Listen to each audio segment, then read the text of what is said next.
So, regarding heavy metal, I suppose, first things first, man.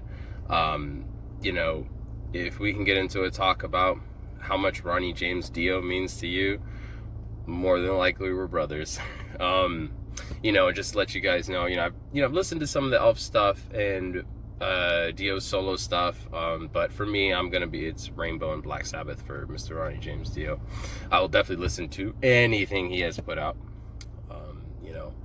When he passed, it was actually a really emotional, time for all of us, and I think we remember where we were. But anyways, what I'm trying to say is that, heavy metal ended up becoming my brotherhood. We can get into a bunch of stuff about like high school and stuff like that, and no need to get into all those details right now, but it will always be like, if I had to pick a tribe, like I love a lot of music, it could be, punk or, psychobilly and various forms of hip hop, and we can go on different genres of music, goth music and stuff like that. I had like that Birthday Massacre, but, and I actually met Liv Christine, but what am I talking about? Anyway, sorry guys. What I'm trying to say is that if I had to pick through music, a tribe to be a part of because of some war between all the music guys, it would be heavy metal for sure.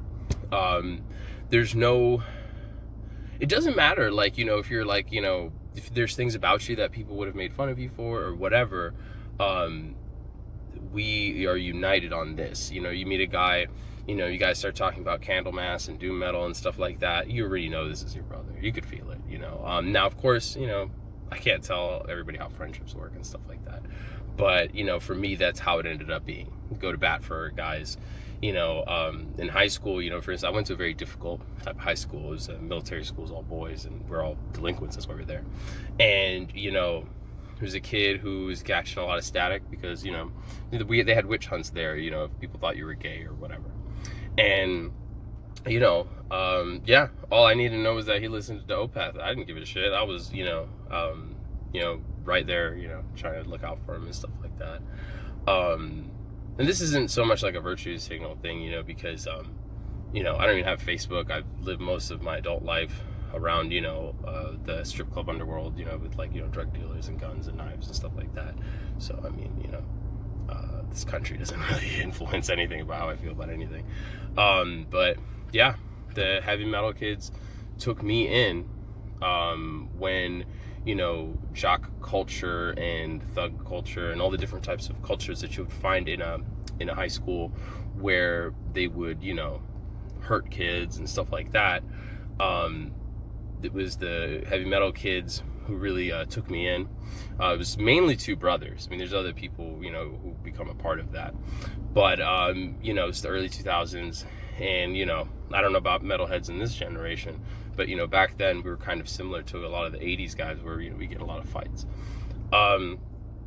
But yeah, it's very interesting how things can go, because when you have a kid who is relentlessly bullied and put down and is, I was overweight and, stuff like that. The one thing that the popular culture of school, the jocks and the thugs and whatever, what they don't want is for that kid to find their way into tough guy world. Yeah, it's the thing that should not be, isn't it? Because they don't know how hard that other shoe is going to drop. They have no idea what's going to happen. So they would rather just that those doors be closed to us, lifting, MMA, boxing, whatever, you know what I'm saying? Guns, street fighting, all that stuff. They don't want nerds or people who are put down to have access to that, because, well, you may come for them, right? You know what I'm saying? Like really, like how often are, the piece of shit, like jock guys who, put down everybody, how often they grab that kid and take him to the gym? Really? How often, does, the guys who are more the hip hop side, who want to put down a kid because maybe he acts too white or, whatever, which, by the way, I come from a different time. It's totally possible that now, that they call them blurs, black nerds. Is that what they're called now? Seems like you guys have I'm hoping a little bit better than I did. There was no buzzword and nobody gave a fuck about us. So, and it's kind of interesting too, because I'm not even from this country technically. I served for this country, but I'm not from this country technically. my parents immigrated here. But, you know, I was raised by this country.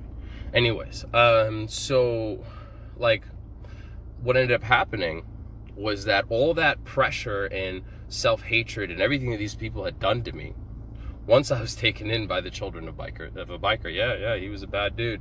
I only met him once, man, but they're with their mom and their stepdad, you know. Maybe this guy was too dangerous, I don't know. But his kids were fucking badass. And they showed me everything. I was a martial artist before I got wrapped up with them, but it didn't matter because, you know, the kids at school, you know, in a military school, boarding environment, it's a lot more prison style. You're a lot closer.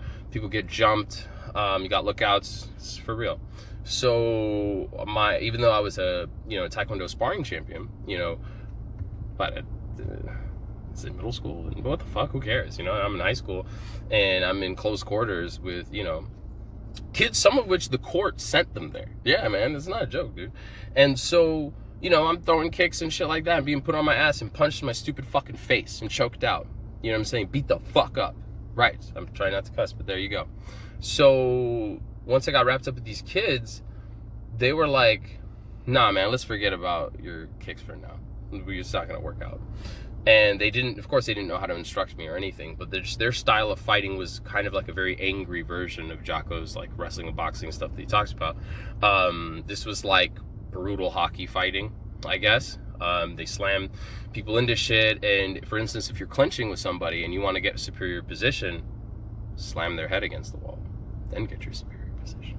You know what I'm saying? You know, I put kids' heads in the side of Foot Lockers. You know what I'm saying? Slammed their head against the side of beds, the wood part. You know, I also caught really bad beatings. I got put through a Foot Locker. Yeah, a football player broke a Foot Locker with my body. Yeah.